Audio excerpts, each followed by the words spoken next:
The kingdom of Nasrian has fallen, and we've started a rebellion to return it to its former glory. But how did all this happen? Well, to answer that question, we'd have to go back to the beginning.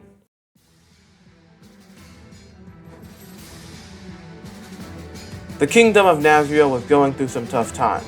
An iron shortage had decimated the local economy, and protests were frequent in the nation's capital.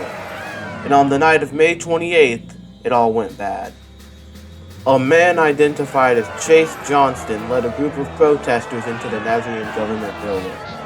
The next morning, the kingdom was no more, and the Imperial Republic of Nasrian was born.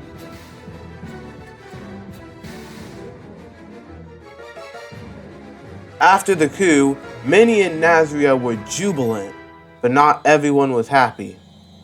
While the civilians happily supported the now President Johnston and gladly took up arms beside him, the Nasrian military, and specifically the army, had mixed feelings about this new change of leadership. The generals and most of the higher-ups were all for the new Imperial Republic, while the infantrymen were still loyal to the monarchy. It's also probably worth it to note that I was one of those infantrymen, and like everyone else, I was still loyal to the monarchy. So we came up with a plan. It was simple. We wouldn't stand for the Republic, we would stand for the monarchy. So on May 30th, we declared our allegiance and officially seceded from the Imperial Republic of Nasrian. And right next to our camp was the small village of Newstonia. And little did anyone know, but Newstonia would be the site of the first battle of the war.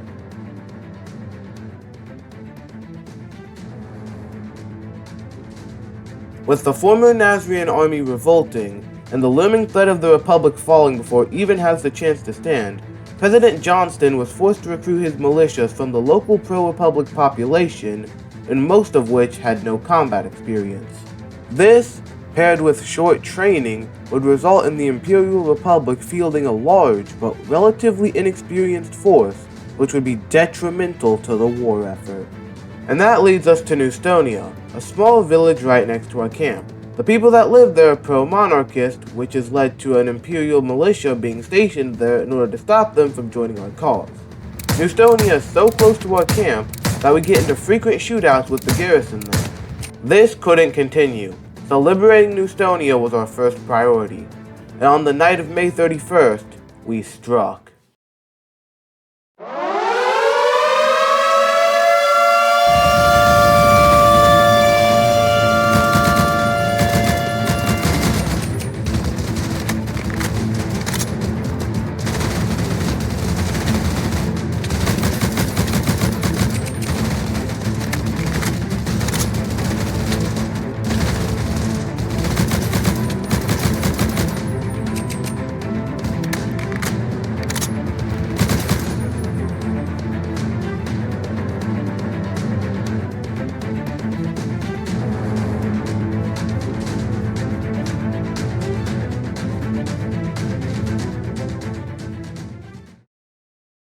We won the battle, but at a high cost.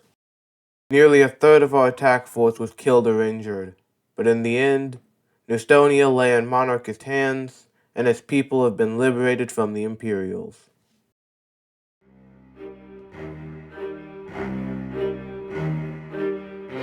The seemingly insignificant Battle of Newstonia had far-reaching implications.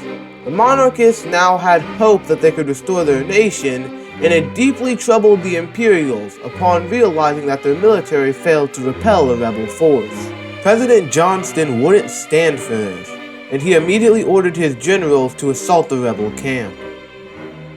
And that leads us to the present day, June 17th, 1963. We know they're going to springboard a large attack from their base in the Stoneland Flats. Heck, they literally broadcasted it to a news agency. But recently things have been quiet. Too quiet. They're planning something.